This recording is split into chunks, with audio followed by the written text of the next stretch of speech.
I mean, this is just prime example of the dysfunction that exists when it comes to U.S. policy in the Persian Gulf region and in the Middle East altogether. It also shows the chaos and confusion that exists in Riyadh, Saudi Arabia, about what their role is and what's expected of them. The Saudis are very concerned about being overtaken by Iran as a regional superpower. But the fact is, Iran is a regional superpower and Saudi Arabia is not. Saudi Arabia wouldn't be doing any of the things it's doing in Yemen or in Iraq if it weren't for American backing. Iran acts independently. And American backing is no guarantee of success, as we've seen. What we have here is, an example of Saudi Arabia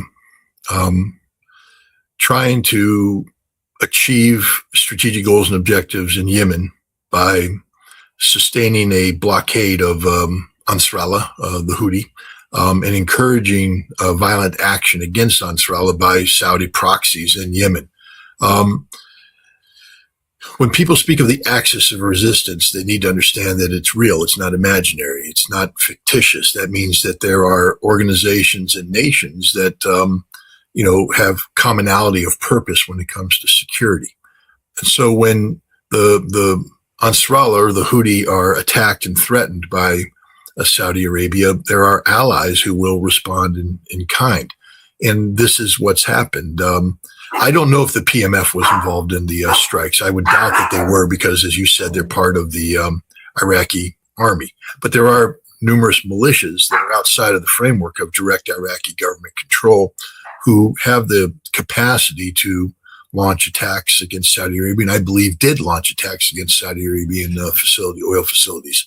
But what does Saudi Arabia expect? I mean, you don't get to exist in a vacuum. You don't get to go around and do something here and expect nothing to happen there. So they've basically uncorked a genie of violence, and they're not going to be able to put that genie back in the bottle. This ends badly for Saudi Arabia. This ends very badly for Saudi Arabia because all they did is kill. I think they killed, 8 Iraqi PMF members and 5 Iranian IRGC advisors. That's not a fatal blow. I mean, it's tragic for the families involved, but the notion that this somehow, blunted what was going on. First of all, they hit the wrong target. That's the other thing. The intelligence of the United States is not creative in this fashion. And we hit the wrong target. We didn't hit the targets responsible for the strikes. And the other thing is, all we did is alienate Iraq against us. So we didn't get the approval of the Iraqi government. A phone call was made to the Iraqi prime minister in which these issues were discussed. And then that was taken as concurrence. And then we struck. This just undermines an Iraqi prime minister whose hold on power is already tenuous. Recall that, he didn't win the last parliamentary election. He's appointed by the United States. There was a different outcome, but we wouldn't allow that outcome because we deemed it to be more sympathetic to Iran than what we wanted. So we've already manipulated the domestic political affairs of Iraq. We've been doing so ever since we invaded and overthrew Saddam Hussein. And now we've done this. Who knows what this will trigger? I mean, this could very well trigger a military uprising against the prime minister and his ouster from power. I mean, because as you said, the PMF is part of the Iraqi military. And the National Security Council saying, we didn't approve this. The prime minister is saying, I didn't. But the point is, why did the United States feel comfortable making a phone call to the prime minister to begin with? Because they think he is their paid boy. And that reality is he is their paid boy. There would have been a response that the Iraqi prime minister could have given, a nationalized televised conference saying, I've received a phone call from the United States and I'm going to give my response in public. No, hell no. Don't even think about it.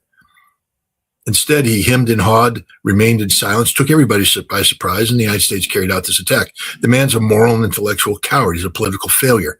And hopefully his days are numbered because he's not good for Iraq. Saudi Arabia, all they did is guarantee that their already exposed oil fields will be struck again. And another thing that people have to keep in mind is Iran's not out of the picture. There is no ceasefire. Let's stop pretending. If there was a ceasefire, then Iran wouldn't have launched missiles against Jordan. Iran will do what Iran needs to do. The IRGC has already said there is no ceasefire, and as needed, we will do what is required. And now that Saudi Arabia has attacked a neighboring nation, Iraq, Iran may very well come to their assistance. If the non-aligned pro-Iranian militias now engage directly Saudi Arabia in open conflict, Iran could very well side with them. And then Saudi Arabia disappears as a modern nation state. The perfumed, fat, obese princes that currently occupy the senior positions of the Saudi leadership will, find themselves with no oil-based income. And maybe then the Bedouins will grow a pair of testicles and rise up and behead them. Something. But, the Saudi leadership is not good for Saudi Arabia. They care only about themselves. People need to, delve into the lifestyle of these people. Go to Bahrain, for instance, and it's tough right now because it's getting shelled. But back before it was shelled, just take a look at what's happening in Bahrain. What was the nightlife like? Who's driving the nightlife? It's all the pious Saudis and their royalty running there. The royalty flies to London.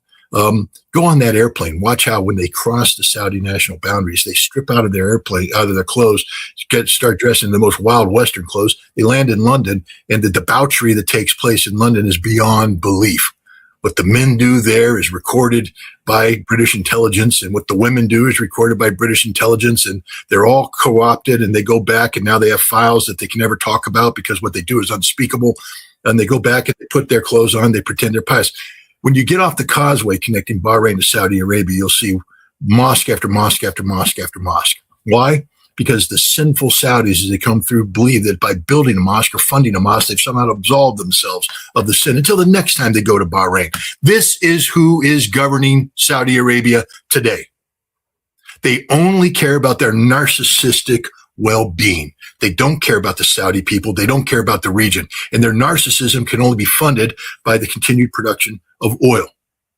And so this is all about how they keep the oil flowing, and they've bought into the false premise that the United States is a guarantor of continued Saudi oil production capacity. It's not.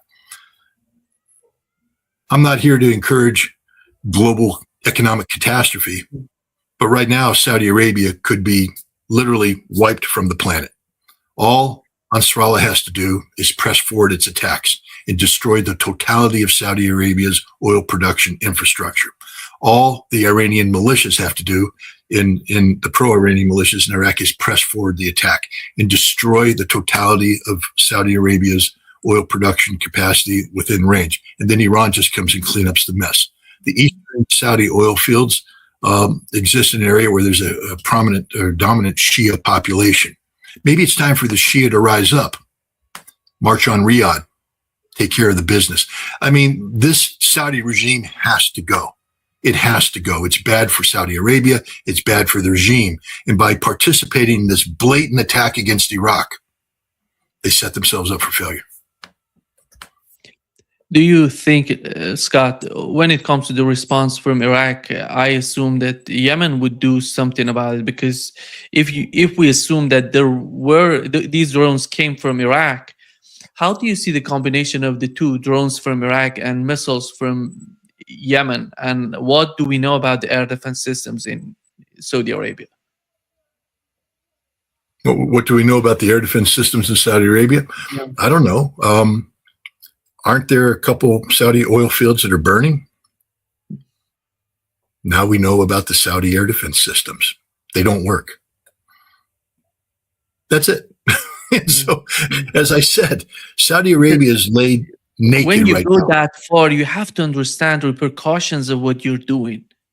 It doesn't seem, I don't know what are they thinking of with these attacks. When look, the reality of the Gulf Arab region is starting to be exposed. We tend to believe that these are rational thinking human beings because they put on a facade of civility, a facade of civilization paid for by the oil that they produce, the oil that the West buys. And so they'll go out and they'll build a Louvre look-alike. That happened in Abu Dhabi. Go to the Louvre. Don't have to go to Paris. Just come right here to Abu Dhabi, and you can have the same culture that you have in Paris. Go to Dubai, and you've got the great towers, and you got the party life, and you got all that. So it's just like the West. It's just like the West, except it's ruled by the most perverted, corrupted class of human beings in mankind. Gulf Arab princes. These aren't good people. These are simply people who are in the right place at the right time when the British Empire collapsed and Great Britain anointed them to be the neo-colonial masters of the Gulf responsive to England. I was in Abu Dhabi. I met the British advisor of the Crown Prince, and he is an MI6 operative. I just gave away one of the best secrets everybody knows about. Next to every Saudi prince, next to every Gulf Arab prince, next to every sheikh is a CIA or MI6 controller that controls everything they do and monitors everything they do. I was trying to have a conversation with him about Iran's nuclear program and how at that time Abu Dhabi was talking about a peaceful nuclear program. And I had an idea about how maybe they could do a uranium enrichment consortium to absorb the Iranian enrichment with the Abu Dhabi and therefore legitimize enrichment, control enrichment. We wouldn't have the problem we have today. And he was interested until the British MI6 operative interceded. And so that's a conversation we're not having right now. It's not a sovereign state, is it? This is the reality. You're expecting rational behavior from Saudi Arabia. There is no rational behavior from Saudi Arabia. It is a corrupt regime. Everything about it is corrupt from the top to the bottom because there's just so much money pouring in there. And so they disguise their ineptitude. They disguise their corruption. They disguise their depravity by wrapping themselves in, comfort, by wrapping themselves in riches. But once you peer through that, you lift it up and you look into it, it is ugly. It is grotesque. And what you're seeing right now is the foreign policy manifestation of this ugliness and grotesqueness. They don't know what they're doing. They are panicked right now in an absolute state of panic. And in their panic, they're turning to the United States for their salvation. And that's going to be one of the fatal mistakes of the Saudi monarchy. Yeah. You mentioned the Iranian attack on Jordan last night, and at the same time, they were attacking some targets in Iraqi Kurdistan as well. And what do we know? This is the first time Iran is attacking Jordan without being attacked. This is something. No, we need to correct that record, Nima, because that implies that somehow the United States didn't launch a surprise attack against Iran back on February 28th. All right. That implies that the United States didn't unilaterally violate the memorandum of understanding and the ceasefire and initiate armed aggression against Iran. You see, there's no ceasefire. Iran's never agreed to a ceasefire. So it's continuity of action. Iran didn't attack the United States void of cause. The war continues from the Iranian perspective. They didn't say quit. They didn't start it, and it ain't over yet. So let's not pretend that somehow Iran launched a surprise attack. Iran didn't launch a surprise attack. Iran continues to defend its interests. And what it did is detect activity at a Jordanian airbase about airstrikes that were getting ready launched against PMF forces. And so they launched a preemptive strike, not a surprise attack, but a continuity of violence that was initiated solely by the United States. That's what happened.